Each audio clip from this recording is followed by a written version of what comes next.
ನಗರದಲ್ಲಿ ಶ್ರದ್ಧಾ ಭಕ್ತಿಯಿಂದ ನವಗ್ರಹ ಪ್ರತಿಷ್ಠಾಪನೆ ಹಾಗೂ ಹೋಮ. ಗಂಗಾವತಿ ತಾಲೂಕಿನ ಸಂಗಾಪುರ ಗ್ರಾಮದ ಶ್ರೀ ಶಿವಲಿಂಗೇಶ್ವರ ದೇವಸ್ಥಾನದಲ್ಲಿ ನೂತನ ನವಗ್ರಹ ಪ್ರತಿಷ್ಠಾಪನೆ ಹಾಗೂ ವಿಶೇಷ ಹೋಮ ಕಾರ್ಯಕ್ರಮವು ಶ್ರದ್ಧಾ ಭಕ್ತಿಯಿಂದ ಹಾಗೂ ಧಾರ್ಮಿಕ ವಿಧಿವಿಧಾನಗಳೊಂದಿಗೆ ವಿಜೃಂಭಣೆಯಿಂದ ಜರುಗಿತು. ನವಗ್ರಹ ಪ್ರತಿಷ್ಠಾಪನೆ ಅಂಗವಾಗಿ ದೇವಸ್ಥಾನದಲ್ಲಿ ವಿಶೇಷ ಪೂಜೆ, ಧಾರ್ಮಿಕ ವಿಧಿವಿಧಾನಗಳು ಹಾಗೂ ಹೋಮಗಳನ್ನು ನೆರವೇರಿಸಲಾಯಿತು. ಹೆಬ್ಬಾಳ ಬ್ರಹ್ಮಮಠದ ನಾಗಭೂಷಣ್ ಮಹಾಸ್ವಾಮಿಗಳು ಹಾಗೂ ಪದ್ದಯ್ಯ ಸ್ವಾಮಿಗಳ ನೇತೃತ್ವದಲ್ಲಿ ನವಗ್ರಹ ಪ್ರತಿಷ್ಠಾಪನೆ ಕಾರ್ಯಕ್ರಮವು ನೆರವೇರಿತು. ಸ್ವಾಮೀಜಿಗಳ ಸಾನ್ನಿಧ್ಯದಲ್ಲಿ ನಡೆದ ಪೂಜಾ ಕೈಂಕರ್ಯಗಳಲ್ಲಿ ಗ್ರಾಮಸ್ಥರು ಹಾಗೂ ಭಕ್ತರು ಭಕ್ತಿಭಾವದಿಂದ ಪಾಲ್ಗೊಂಡರು. ಹೋಮ ಕಾರ್ಯಕ್ರಮವನ್ನು ಕಂಪ್ಲಿಯ ಸಾಂಗತ ಪಾಠಶಾಲೆಯ ಶಶಿಧರ್ ಸ್ವಾಮಿಗಳ ನೇತೃತ್ವದಲ್ಲಿ ಶಾಸ್ತ್ರೋಕ್ತವಾಗಿ ನಡೆಸಲಾಯಿತು. ವಿವಿಧ ಧಾರ್ಮಿಕ ವಿಧಿವಿಧಾನಗಳ ಬಳಿಕ ಹೋಮ ಹಾಗೂ ಪೂರ್ಣಾಹುತಿ ನೆರವೇರಿಸಲಾಯಿತು. ಈ ಸಂದರ್ಭದಲ್ಲಿ ಶ್ರೀ ಶಿವಲಿಂಗೇಶ್ವರ ಸ್ವಾಮಿಗೆ ವಿಶೇಷ ಪೂಜೆ ಸಲ್ಲಿಸಿ ನವಗ್ರಹ ದೇವತೆಗಳಿಗೆ ಪ್ರಾರ್ಥನೆ ಸಲ್ಲಿಸಲಾಯಿತು. ಕಾರ್ಯಕ್ರಮದಲ್ಲಿ ದೇವಸ್ಥಾನ ಕಮಿಟಿಯ ಗೌರವಾಧ್ಯಕ್ಷ ಸಿದ್ದರಾಮಯ್ಯ ಸ್ವಾಮಿ, ಅಧ್ಯಕ್ಷ ವಿರೂಪಾಕ್ಷಯ್ಯ ಸ್ವಾಮಿ, ಪ್ರಧಾನ ಕಾರ್ಯದರ್ಶಿ ವೀರಭದ್ರಯ್ಯ ಸ್ವಾಮಿ, ಸಂಜೀವ್ ಕುಮಾರ್, ದಂಡಿನ ಮಠದ ಗಣಮಠ ಸ್ವಾಮಿ, ಪ್ರಭು ಸ್ವಾಮಿ, ಯಶವಂತ ಸ್ವಾಮಿ, ಪಂಪಾಪತಿ, ನೀಲಾವತಿ, ದೇವರಾಜ್ ಸೇರಿದಂತೆ ಗ್ರಾಮದ ಗುರು ಹಿರಿಯರು, ದೇವಸ್ಥಾನ ಕಮಿಟಿಯ ಪದಾಧಿಕಾರಿಗಳು ಹಾಗೂ ಭಕ್ತಾದಿಗಳು ಉಪಸ್ಥಿತರಿದ್ದರು. ನವಗ್ರಹ ಪ್ರತಿಷ್ಠಾಪನೆ ಹಾಗೂ ಹೋಮ ಕಾರ್ಯಕ್ರಮದ ಹಿನ್ನೆಲೆಯಲ್ಲಿ ದೇವಸ್ಥಾನದಲ್ಲಿ ವಿಶೇಷ ಭಕ್ತಿಮಯ ವಾತಾವರಣ ನಿರ್ಮಾಣವಾಗಿತ್ತು.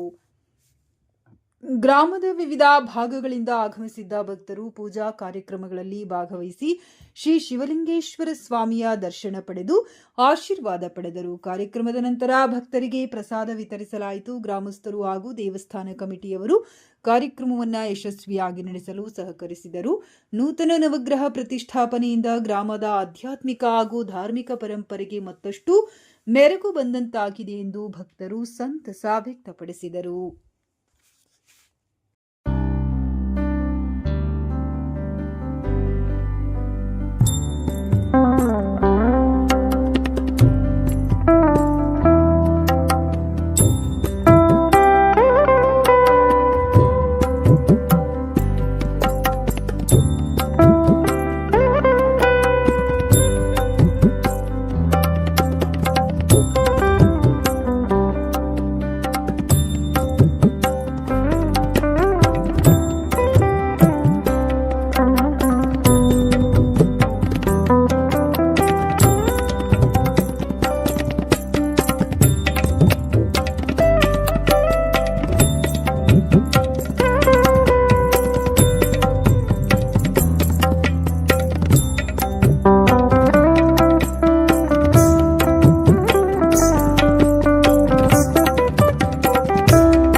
ಸರ್ವ ಭಕ್ತರಿಗೆ ವಿನಂತಿಸಿಕೊಳ್ಳುವುದೇನೆಂದ್ರೆ, ಬರ್ರಿ ಸರ್, ಎಲ್ಲರೂ ಬರ್ರಿ. ಇವತ್ತು ಶ್ರಾವಣ ಬುಧವಾರದಂದು ರಾಜಯೋಗದ ದಿನ. ನಾವು ದಿನಾಂಕ 26/8/2026 ಶಿವಲಿಂಗೇಶ್ವರ ದೇವಸ್ಥಾನ ವತಿಯಿಂದ ನೂತನ ನವಗ್ರಹ ಪ್ರತಿಷ್ಠಾಪನೆ ಹಾಗೂ ವಿಘ್ನೇಶ್ವರನ ಪ್ರತಿಷ್ಠಾಪನೆ ಕಾರ್ಯಕ್ರಮಕ್ಕೆ ನಮ್ಮ ನಾಡಿನ ಹಿರಿಯರು ಹಾಗೂ ಷಡಸ್ಥಲ ಬ್ರಹ್ಮ ಹೆಬ್ಬಾಳ್ ಶ್ರೀಗಳಾದಂಥ ನಾಗಭೂಷಣ ಶಿವಾಚಾರ್ಯರು ಇವತ್ತು ಆಗಮಿಸಿದ್ದಾರೆ. ಅವರು ಮುಖಾಂತರ ಹೋಮ ಹವನ ಮತ್ತು ರುದ್ರಾಭಿಷೇಕ ಮುಖಾಂತರ ಪ್ರಾಣ ಪ್ರತಿಷ್ಠಾಪನೆ ಕಾರ್ಯಕ್ರಮವು ಕೂಡ ಹಮ್ಮಿಕೊಳ್ಳಲಾಯಿತು. ಆ ಕಾರ್ಯಕ್ರಮವನ್ನು ನಮ್ಮ ಷಡಸ್ಥಲ ಬ್ರಹ್ಮ ಹೆಬ್ಬಾಳ್ ಶ್ರೀಗಳವರ ಮೂಲಕ ಇವತ್ತು ನವಗ್ರಹಗಳ ಪ್ರತಿಷ್ಠಾಪನೆ ಹಮ್ಮಿಕೊಂಡಿರುವುದು ನಮ್ಮ ನಾಡಿಗೆ ಹಾಗೂ ಸಂಗಾಪುರ ಜನತೆಗೆ ಅತ್ಯಂತ ಹೆಮ್ಮೆಯ ಸಂಗತಿ ಅಂತ ಹೇಳ್ತಾ, ಶ್ರಾವಣ ಮಾಸದಲ್ಲಿ ಶಿವನ ಆರಾಧ್ಯ ಮಾಡೋದು ಎಲ್ಲದೂ ಸಹಜ. ಬಟ್ ಇವತ್ತು ನಮ್ಮ ಹೆಬ್ಬಾಳ್ ಶ್ರೀಗಳು ಗ್ರಾಮಕ್ಕೆ ಆಗಮಿಸಿ ನೂತನ ಪ್ರತಿಷ್ಠಾಪನೆ ಕಾರ್ಯಕ್ರಮಕ್ಕೆ ಅವರು ಕೂಡ ನಮ್ಮಲ್ಲಿ ಪ್ರತಿಷ್ಠಾಪನೆ ಜೊತೆಗೆ ಆಗಮಿಸಿರುವುದು ನಮಗೆ ಸಂತಸ ತಂದಿದೆ. ಅದಲ್ಲದೆ ಈ ಶಿವಲಿಂಗೇಶ್ವರ ದೇವಸ್ಥಾನ ಪುರಾತನ ದೇವಸ್ಥಾನಗಳಲ್ಲಿ ಒಂದು. ಈ ದೇವಸ್ಥಾನಕ್ಕೆ ಇತಿಹಾಸದ ಹಿನ್ನೆಲೆಯೂ ಕೂಡ ಹೊಂದಿದೆ. ಈ ಕಾರ್ಯಕ್ರಮದ ಮುಖ್ಯ ಘಟ್ಟ ಏನಪ್ಪಾ ಅಂತಂದ್ರೆ, ಹೋಮ ಮತ್ತು ಹವನಗಳ ಮೂಲಕ ಪೂರ್ಣಾವತಿ ಕಾರ್ಯಕ್ರಮವು ಕೂಡ ಹಮ್ಮಿಕೊಳ್ಳಲಾಗಿದೆ. ಈ ಕಾರ್ಯಕ್ರಮದ ನೇತೃತ್ವವನ್ನ ನಮ್ಮ ಕಂಪ್ಲಿಯ ಸಾಂಗಾತ ಪಾಠಶಾಲೆಯ ಶಶಿಧರ್ ಶಾಸ್ತ್ರಿಗಳು ಮತ್ತು ಅವರ ತಂಡ ನಿನ್ನೆಯಿಂದ ಹಗಲಿರುಳು ಈ ಕಾರ್ಯಕ್ರಮದಲ್ಲಿ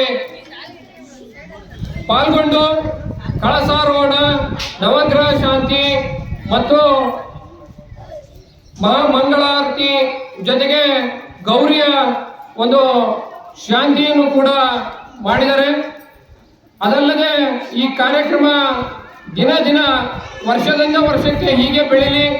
ಈ ಕಾರ್ಯಕ್ರಮ ಇನ್ನೂ ಹೆಚ್ಚು ಹೆಚ್ಚು ಭಕ್ತರು ಇಲ್ಲಿ ಎಲ್ಲರಿಗೆ ಸುಖ ಶಾಂತಿ ನೆಮ್ಮದಿಯನ್ನು ಕೊಡಲಿ, ಬರುವ ರೈತರಿಗೆ ಸುಗ್ಗಿ ಬೆಳೆಯನ್ನು ಕೊಡಲಿ ಹಾಗೂ ಗ್ರಾಮಕ್ಕೆ ಸುಖ ಸಂಪತ್ತು ಶಾಂತಿಯನ್ನು ಕೊಡಲಿ ಅಂತೇಳಿ ದೇವರಲ್ಲಿ ಹೋಮ ಹವನಗಳಲ್ಲಿ ನಾವು ಪ್ರಾರ್ಥನೆಯನ್ನು ಮಾಡಿಕೊಂಡು ಈ ಕಾರ್ಯಕ್ರಮವನ್ನು ಹಮ್ಮಿಕೊಂಡಿದ್ದೇವೆ. ಈಗ ತಾನೇ ಬಂದಿರುವಂತಹ ಷಡಸ್ಥಲ ಬ್ರಹ್ಮ ನಾಗಭೂಷಣ ಸಂಗಾಪುರ ಗ್ರಾಮದಲ್ಲಿ ನವಗ್ರಹ ಮತ್ತು ವಿಘ್ನೇಶ್ವರ ದೇವರ ನೂತನ ಪ್ರತಿಷ್ಠಾಪನೆ ನಡೆದಿದೆ. ಯಾಕೆಂದ್ರೆ ಊರಿನಲ್ಲಿ ಮನುಷ್ಯನಿಗೆ ಬೇಕಾಗಿರ್ತಕ್ಕಂಥದ್ದು, ಮನುಷ್ಯ ಏನಪ್ಪಾ ಅಂದ್ರೆ ನವಗ್ರಹಗಳ ಅಧೀನಕ್ಕೆ ಒಳಪಟ್ಟಿರ್ತಾನೆ. ಪ್ರತಿಯೊಬ್ಬ ಮಾನವ ಎಂದು ಹುಟ್ಟಿರ್ತಾನೋ ಹುಟ್ಟಿನಿಂದ ಅವನು ನವಗ್ರಹಗಳ ಅಧೀನಕ್ಕೆ ಒಳಪಡ್ತಾನೆ. ಅವನು ಮರಣ ಹೊಂದುವವರೆಗೂ ಕೂಡ ಗ್ರಹಗಳ ಅಧೀನಕ್ಕೆ ಒಳಪಡ್ತಾ ಇರ್ತಾನೆ. ಯಾಕೆಂದ್ರೆ ಮಾನವನಾದ ಮೇಲೆ ನಾವು ಸುಮ್ಮನೆ ಹೋಗೋದಲ್ಲ, ಆಸೆ ಇರ್ತವೆ. ಧರ್ಮ, ಅರ್ಥ, ಕಾಮ, ಮೋಕ್ಷ ಈ ಚತುರ್ವಿಧ ಫಲಗಳನ್ನು ನಾವು ಅಪೇಕ್ಷೆ ಪಡ್ತೀವಿ. ಅಪೇಕ್ಷೆ ಪಡಬೇಕಾದ್ರೆ ನಮಗೆ ಬೇಕಾಗಿ ಕೊಡೋದಲ್ಲ. ಯಾವ್ಯಾವ ಗ್ರಹ ಶುಭ ಸ್ಥಾನದಲ್ಲಿ ಇರ್ತಾನೆ, ಯಾವ್ಯಾವ ಗ್ರಹ ಕೆಟ್ಟ ಸ್ಥಾನದಲ್ಲಿ ಇರ್ತಾನೆ, ಅದರಂತೆ ಕೊಡ್ತಾನೆ. ಅದಕ್ಕೆ ಪ್ರತಿಯೊಂದು ಊರಲ್ಲೂ, ಎಲ್ಲ ಊರಲ್ಲೂ ಕೂಡ ಈಶ್ವರ ದೇವಸ್ಥಾನ ಇರುತ್ತೆ. ಅದಲ್ಲ ಅಂದ್ರೆ ಆಂಜನೇಯ ದೇವಸ್ಥಾನ. ಅದಕ್ಕೂ ಶಕ್ತಿ ಇದ್ದಂತಲೂ ನವಗ್ರಹ ದೇವಸ್ಥಾನ. ಯಾಕೆಂದ್ರೆ ಗ್ರಹಗಳು 9: ರವಿ, ಚಂದ್ರ, ಕುಜ, ಬುಧ, ಗುರು, ಶುಕ್ರ, ಶನಿ, ರಾಹು, ಕೇತು.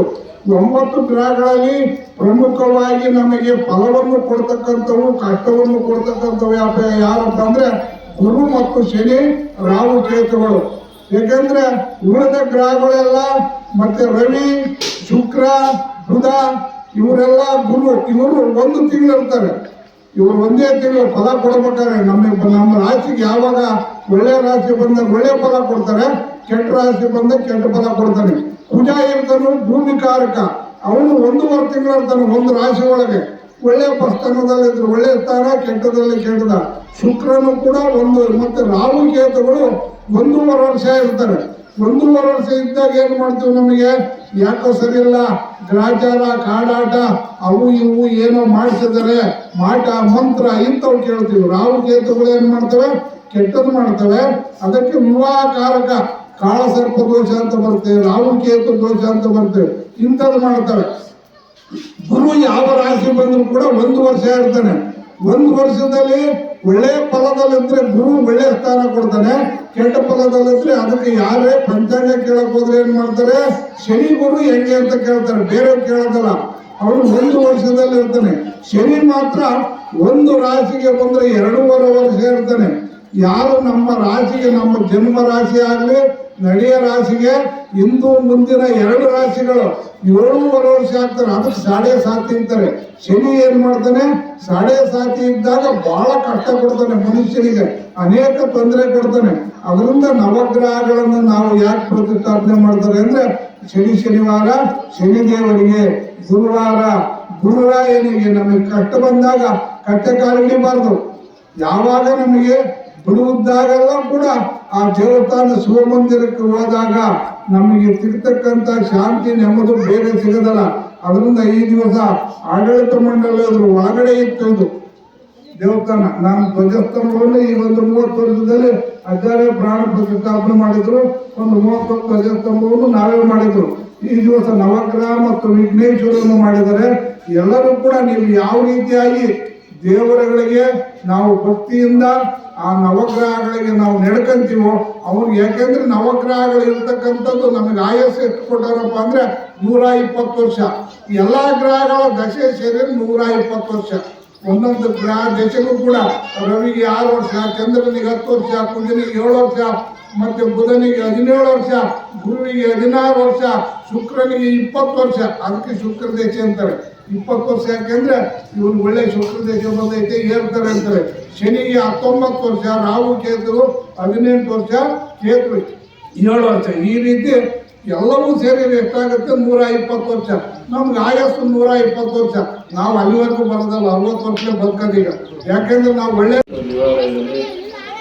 ವಿಘ್ನೇಶ್ವರ ಮತ್ತು ನವಗ್ರಹ ಪ್ರತಿಷ್ಠಾಪನೆ ಅಂಗವಾಗಿ ವೈದಿಕತ್ವವನ್ನು ನೆರವೇರಿಸತಕ್ಕಂಥ ನಮ್ಮವರೇ ಆಗಿರ್ತಕ್ಕಂಥ ಹಿರಿಯರಾದ ಕಂಪ್ನಿಯ ಸಂಗತಿ ಪಾಠಶಾಲದ ಪ್ರಾಚಾರ್ಯರಾಗಿರ್ತಕ್ಕಂಥ ನಮ್ಮ ಶಿಸ್ಟರ್ ಸ್ವಾಮೀಜಿಯವರೇ ಹಾಗೂ ಇವರಿನ ಮಠಾಧೀಶರಾಗಿರ್ತಕ್ಕಂಥ ಯನಮಲಯ್ಯನವರೇ, ವಿಪಕ್ಷಿಯನವರೇ ಹಾಗೂ ಈ ಊರಿನ ಮತ್ತು ಈ ಟ್ರಸ್ಟಿನ ಎಲ್ಲ ಪದಾಧಿಕಾರಿಗಳೇ, ಅಧ್ಯಕ್ಷರೇ ಮತ್ತು ಅರ್ಚಕರುಗಳೇ, ಆದ್ಯ ದಿವಸಗಳ ಮೇಲವಾಗಿ ಇಂದಿನ ಶ್ರಾವಣ ಮಾಸದ ಸುದಿನದಲ್ಲಿ ಶ್ರಾವಣಗಳ ಹಬ್ಬ ಆಗಿರುವಂತ ಹೇಳ್ತಾರೆ, ಶ್ರಾವಣ ಹಬ್ಬದ ಬಾಗಿಲಂತ ಹೇಳ್ತಾರೆ.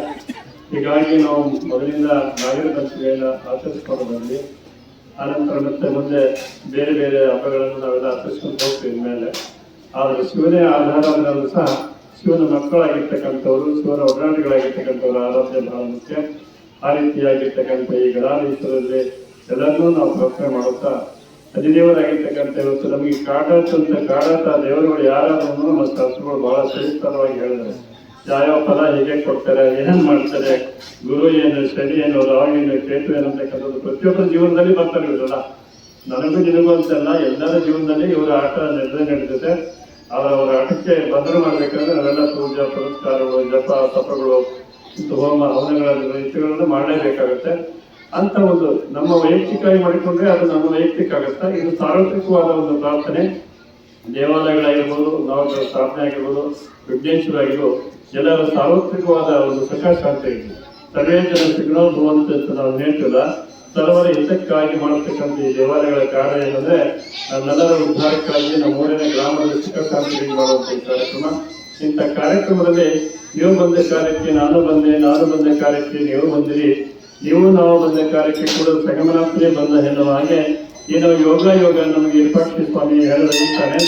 ಅದರ ಈ ಒಂದು ಜಾತ್ರಾ ಮಹೋತ್ಸವದಲ್ಲಿ ತಾವು ವರ್ಷ ರಾಜಬೀದಿಯಲ್ಲಿ ನಮ್ಮ ಉತ್ಸವ ನಡೆದಾಗ ತಾವು ನಿರೀಕ್ಷಿತವಾಗಿ 4 ಸರಿ ಬಂದಿದ್ರಿ, ಅದರಲ್ಲಿ ಅವ್ರ ದೇವಾಲಯಕ್ಕೆ ಬಂದಿದ್ದಿಲ್ಲ ಅಂತಂದ. ಅದು ನನಗೂ ಅಷ್ಟೊಂದೇನು ನೆನಪಿಲ್ಲ. ಆದ್ರೆ ಅಂತ ಹೇಳಿದ್ದು ಮಾತ್ರ ರಾಜಬೀದಿಯಲ್ಲಿ ನಾನು ಅನೇಕ ಸಾರಿ ಯಾಕೋ ಹೋಗ್ತೈತಿ, ಈಗ ಯಾವಾಗ ಅದು ಅನಿರೀಕ್ಷಿತವಾಗಿ ಈ ಉತ್ಸವದಲ್ಲಿ ಪಾಲ್ಗೊಳ್ತಾ ಇದ್ದೆ. 4 ಸರಿ ಮಾಡಿದ್ದೀನಿ ಆ ತರ. ಮತ್ತೆ ನಿಮ್ಮೂರಿನ ಜಾಮು ದೇವಸ್ಥಾನ ಒಂದು ಉತ್ಸವದಲ್ಲಿ ನಾನು ರಾತ್ರಿ ಅಪರಾಧದಲ್ಲಿ ಬಂದ್ರು ಆವಾಗ ನಿಮ್ಮ ಉತ್ಸವ ಇರ್ತದೆ ಅಂತ ಒಂದು ಆ ಸಮಯದಲ್ಲೂ ಸಹ ನಿಮಗೂ ನಮಗೂ ಏನೋ ಅವಿನಾಭಾವ ಸಂಬಂಧ ಇದೆ. ಇದು ಸಂಘ ಎಂತ ಸಂಘ ಆಗ್ಬೇಕಂತಂದ್ರೆ ಶಿವಲಿಂಗೇಶ್ವರ ಸಂಘ ಆಗ್ಬೇಕಿದೆ. ಅವ್ರೇನ ಸಂಘ ಅಲ್ಲ, ಇದು ಶಿವಲಿಂಗೇಶ್ವರ ಸಂಘ. ಸಂಘದೊಳಗೆ 2 ಅಂತ, ಒಂದು ಬಿಡಬೇಕು, ಒಂದು ಹಿಡಿಬೇಕು ಅಂತ. ಕೆಟ್ಟದ್ದನ್ನೇ ಬಿಡಬೇಕು, ಒಳ್ಳೆಯದನ್ನ ನಾವು ಸ್ವೀಕರಿಸಬೇಕು. ಹಾಗೆ ದೇವರನ್ನ ನೀವು ಸಂಘ ಮಾಡಿದ್ರೆ ನಿಮ್ಮ ಎಲ್ಲ ದುರ್ಚಕ್ರಗಳನ್ನು ದೂರ ಮಾಡುವಂತ ಶಕ್ತಿ ಆ ಪರಮಾತ್ಮನಾಗಿರ್ತಕ್ಕಂಥ ಶಿವನಲ್ಲಿದೆ. ಆ ಶಿವನಿಗೆ ನೀವು ಮನೆ ಹೋದ್ರೆ ಎಲ್ಲ ದುರ್ಚಕ್ರಗಳು ದೂರ ಆಗಿ ಇವರಿಗೆ ನಾಡಿಗೆ ಬೆಳೆಗಳನ್ನು ಕೊಟ್ಟು ಕಾಪಾಡಲಿ. ಅಶ್ವತ್ಥಗಾಲದಿಂದೆಲ್ಲ ನಮ್ಮ ಕೂಡಲೇ ಕಿಮ್ಮಲಿ ಅಂತಕ್ಕಂಥ ಮಾತು ಸಂಘಾಪುರದೊಳಗೆ ಯಾಕಂದ್ರೆ ಪ್ರತಿ ವರ್ಷವೂ ಸಹಿತ ಆಧ್ಯಾತ್ಮಿಕವಾಗಿ ಚಿಂತನಾ ಕಾರ್ಯಕ್ರಮವನ್ನಾಗಲಿ, ಪ್ರಸಾದದ ವಿನಿಯೋಗವನ್ನು ಮಾಡುವಂಥದ್ದು, ಅನೇಕ ರೀತಿಯಲ್ಲಿ ಎಲ್ಲ ಭಕ್ತರ ಸಹಕಾರದೊಂದಿಗೆ ಪೂಜ್ಯ ಶ್ರೀ ಸಿದ್ದರಾಮಯ್ಯ ತಾತನವರು ನೇತೃತ್ವದೊಳಗ ಎಲ್ಲ ಕಾರ್ಯಕ್ರಮಗಳನ್ನು ಸಾಂಗವಾಗಿ ನೆರವೇರಿಸಿಕೊಂಡು ಹೋಗುವಂಥದ್ದಾಗಿದೆ. ಹೀಗೆ ನಿರಂತರವಾಗಿ ಯಾವಾಗಲೂ ಸಾಗಲಿ ಈ ಕಾರ್ಯಕ್ರಮಗಳಿಂದ ಅಭಿವೃದ್ಧಿ ಕಾರ್ಯಕ್ರಮಗಳು, ಆಧ್ಯಾತ್ಮದ ಚಿಂತನದ ಕಾರ್ಯಕ್ರಮಗಳು ಯಾವಾಗಲೂ ನಡೀಲಿ ಅನ್ನುವಂಥ ವಿಚಾರವನ್ನು ಮತ್ತು ನಮ್ಮವರನ್ನು ತಮ್ಮೆಲ್ಲರಿಗೂ ತಿಳಿಸುತ್ತಾ ಕನ್ನಡ ಮಾತುಗಳನ್ನು ಆಮೇಲೆ ನಮಗೆ ಒಂದು ಸಂತೋಷದ ವಿಷಯ ಅಂತಂದರೆ ಈ ದೇವಸ್ಥಾನ ಅಭಿವೃದ್ಧಿಪಡಿಸಿ ನಾವು ಸಣ್ಣವರಿದ್ದಾಗಿದ್ದ ಇಲ್ಲೇ ಇದ್ವಿ. ಅವಾಗಿಂದ ನೋಡ್ತಾ ನೋಡ್ತಾ ನೋಡ್ತಾ ಬಂದಿದ್ವಿ. ಅವಾಗಿಂದ ಅವಾಗೆ ಬಹಳ ಅಂದರೆ ಬಹಳ ಒಳ್ಳೆಯ ರೀತಿಯಿಂದ ನಮ್ಮ ಸಿದ್ದರಾಮಯ್ಯ ತಾತನವ್ರು ಇರ್ಬೋದು, ನಮ್ಮ ಬದ್ರಿಯವರು ಇರ್ಬೋದು, ನಮ್ಮ ಸಣ್ಣ ತಾತನವ್ರು ಇರ್ಬೋದು, ಎಲ್ಲರೂ ಕೂಡಿ ಭಾಳ ಅಭಿವೃದ್ಧಿ, ನಮ್ಮ ಡಾಕ್ಟ್ರು ಇರ್ಬೋದು, ಎಲ್ಲರೂ ಸೇರಿ ಭಾಳ ಅಂದರೆ ಭಾಳ ಅಭಿವೃದ್ಧಿಯನ್ನು ಮಾಡಿದ್ದಾರೆ. ದೇವರು ಒಳ್ಳೇದು ಮಾಡಲಿ, ಎಲ್ಲರಿಗೂ ಆಶೀರ್ವಾದ ಇರಲಿ ಪ್ರಾರ್ಥನೆ ಅಂತ ಹೇಳಿ ನಿಮಿತ್ತವಾಗಿ ದಿನಂಪ್ರತಿ ನಡೀತಕ್ಕಂಥ ಶಿವಲಿಂಗೇಶ್ವರ ದೇವಸ್ಥಾನದ ಅಭಿವೃದ್ಧಿ ಟ್ರಸ್ಟ್ ವತಿಯಿಂದ ಅಧ್ಯಕ್ಷರು ಮತ್ತು ಕಾರ್ಯದರ್ಶಿಗಳು ಮತ್ತು ಎಲ್ಲ ಸರ್ವ ಸದಸ್ಯರು ಕೂಡ ನಿತ್ಯ ರುದ್ರಾಭಿಷೇಕ ಪೂಜೆ ಮಾಡುವುದನ್ನು ಕೂಡ ಸಂಗಾಪುರದ ಜನತೆಯ ಒಂದು ಒತ್ತಾಯದ ಮೇರೆಗೆ, ಕೋರಿಕೆಯ ಮೇರೆಗೆ ನವಗ್ರಹಗಳ ಒಂದು ಪ್ರತಿಷ್ಠಾಪನಾ ಕಾರ್ಯಕ್ರಮವನ್ನು ಮಾಡಬೇಕು ಅಂತೇಳಿ ಒಂದು ನಿರ್ಣಯನ ಮಾಡಿಕೊಂಡಾಗ ಆ ನಿರ್ಣಯದ ಪ್ರಕಾರ ಇವತ್ತು ನವಗ್ರಹಗಳನ್ನು ಪ್ರತಿಷ್ಠಾಪನೆ ಮಾಡಲಿಕ್ಕೆ ಬಂದಿರತಕ್ಕಂಥ ಸಾನ್ನಿಧ್ಯವನ್ನು ವಹಿಸಿರ್ತಕ್ಕಂಥ ನಮ್ಮ ಹೆಬ್ಬಾಳದ ಶಟಬ್ರಹ್ಮ ನಾಗಭೂಷಣ ಶಿವಾಚಾರ್ಯ ಸ್ವಾಮಿಗಳು ಮತ್ತು ನಮ್ಮ ಸೂಳೆಕಲ್ಲಿನ ಭುವನೇಶ್ವರ ತಾತನವರ ದೇಶ ಸುಪುತ್ರರಾದ ಪದ್ಮಾಕ್ಷರಯ್ಯನವರು ಈ ಎಲ್ಲ ಕಾರ್ಯಕ್ರಮಗಳನ್ನು ನಿನ್ನೆಯಿಂದ ಇವತ್ತಿನವರೆಗೂ ಕೂಡ ಸಾಂಕೇತಿಕವಾಗಿ ಶಾಸ್ತ್ರೋಕ್ತವಾಗಿ ಏನು ಕಾರ್ಯಕ್ರಮವನ್ನು ನೆರವೇರಿಸಿರ್ತಕ್ಕಂಥ ಹಿರಿಯರು, ಪೂಜ್ಯರು ಮತ್ತು ಅನುಭವಿಗಳು ಆಗಿರ್ತಕ್ಕಂಥ ನಮ್ಮ ಕಂಪ್ಲಿ ಶಶಿಧರ ಸ್ವಾಮಿಗಳವರು ಮತ್ತು ಅವರ ಜೊತೆಗಿರ್ತಕ್ಕಂಥ ಎಲ್ಲ ಸಂಘಟನೆಗಳು ಕೂಡ ಈ ಕಾರ್ಯಕ್ರಮದಲ್ಲಿ ಪಾಲ್ಗೊಂಡು ಭಾಳ ಅತ್ಯಂತವಾಗಿ ಶಾಸ್ತ್ರೋಕ್ತವಾಗಿ ಇವತ್ತು ಈ ಸಿಂಗಾಪುರ ಗ್ರಾಮದಲ್ಲಿ ಈ ಸರ್ವೇ ಜನ ಸುಖಾನುಭವವನ್ನು ಆ ರೀತಿಯಲ್ಲಿ ಎಲ್ಲರಿಗೂ ಕೂಡ ಸುಖದಾಯಕವಾಗಲಿ ಅನ್ನುವ ರೀತಿಯಲ್ಲಿ ನವಗ್ರಹಗಳನ್ನು ಪ್ರತಿಷ್ಠಾಪನೆ ಮಾಡಿದ್ದಾರೆ. ಈ ಕಾರ್ಯಕ್ರಮಕ್ಕೆ ಎಲೆಮರಿಯ ಕಾಯಿರ್ತಕ್ಕಂಥ ದಾನಿಗಳು ಕೂಡ ಇದಕ್ಕೆ ಬಹಳ ಅತ್ಯಂತ ಮಹತ್ತರವಾಗಿ ಇವತ್ತು ದಾನವನ್ನು ಮಾಡಿದ್ದಾರೆ. ನಿಜವಾಗಿಯೂ ಕೂಡ ಮೊದಲು ದಾನಿಗಳಾಗಿರ್ತಕ್ಕಂಥವ್ರನ್ನ ನಾವು ಇಂಥ ಕಾರ್ಯಕ್ರಮದಲ್ಲಿ ಸ್ಮರಿಸ್ಕೊಳ್ಬೇಕಾಗಿದೆ. ಮತ್ತು ಅದರ ಜೊತೆ ಕೂಡ ಇವತ್ತು ಮಹಾಪ್ರಸಾದದ ಗಣರಾಧನೆಯ ಕಾರ್ಯಕ್ರಮವನ್ನು ಕೂಡ ಇವತ್ತು ಇಟ್ಟಿದ್ದಾರೆ. ಅದೇ ರೀತಿ ಮತ್ತೆ ನಾಳೆಯಿಂದ ಕೂಡ ಮತ್ತೆ ಕಾರ್ಯಕ್ರಮ ಅದೇ ರೀತಿಯಾಗಿ ನಡೆದು ಮುಂಬರ್ತಕ್ಕಂಥ ಅಮಾವಾಸ್ಯೆಗೆ ಕೂಡ ಪ್ರತಿ ವರ್ಷದಂತೆ ಕೂಡ ಮತ್ತೆ ಕುಂಭಾಭಿಷೇಕ ಜೊತೆಗೆ ಗಂಗಾ ಕಳಸದೊಂದಿಗೆ ಕೂಡ ಈ ಕಾರ್ಯಕ್ರಮ ಮಹಾಮಂಗಳಗೊಳ್ತಾ ಇದೆ. ಈ ಕಾರ್ಯಕ್ರಮಕ್ಕೆ ಬಂದಿರತಕ್ಕಂಥ ಎಲ್ಲ ಸುಮಂಗಲೆಯರು, ಎಲ್ಲ ತಾಯಂದಿರು ಮತ್ತು ಹಗಲಿರುಳು ಶ್ರಮಿಸಿದಂಥವರಿಗೆ ಎಲ್ಲರಿಗೂ ಕೂಡ ನಮ್ಮ ಶಿವಲಿಂಗೇಶ್ವರ ದೇವಸ್ಥಾನದ ಟ್ರಸ್ಟ್ ವತಿಯಿಂದ ಮತ್ತು ಶಿವಲಿಂಗೇಶ್ವರ ಮತ್ತು ನವಗ್ರಹಗಳ ಏನು ಪ್ರತಿಷ್ಠಾಪನೆಯ ಅವರ ಆಶೀರ್ವಾದ ಯಾವತ್ತೂ ಅವರಿಗೆ ಹೆಚ್ಚು ಹೆಚ್ಚಿನ ರೀತಿಯಲ್ಲಿ ಇರಲಿ ಅಂತೇಳಿ ನಾನು ಆಶಿಸಿ ಈ ಕಾರ್ಯಕ್ರಮದಲ್ಲಿ ಏನು ನಡೆದಿರ್ತಕ್ಕಂಥ ಕಾರ್ಯಕ್ರಮ ಭಾಳ ಅದ್ಧೂರಿಯಾಗಿ ಇವತ್ತು ಏನು ನಮ್ಮ ಹೋಮ ಹವನಗಳಿಂದ ಕೂಡ ಕಾರ್ಯಕ್ರಮವನ್ನು ನೆರವೇರಿಸಿದ್ದಾರೆ. ಆದ ಕಾರಣ ಮತ್ತೊಂದು ಸಲ ಇರ್ತಕ್ಕಂಥ ಪೂಜ್ಯರನ್ನು ಮತ್ತು ಶಾಸ್ತ್ರಿಗಳನ್ನು ನಮ್ಮ ಗ್ರಾಮದ ವತಿಯಿಂದ ಮತ್ತು ನಮ್ಮೆಲ್ಲರ ಏನು ದೇವಸ್ಥಾನದ ಸಮಿತಿಯ ವತಿಯಿಂದ ಅವರಿಗೆ ಅಭಿನಂದನೆಗಳನ್ನು, ನಮನಗಳನ್ನು ಸಲ್ಲಿಸಿ ನನ್ನ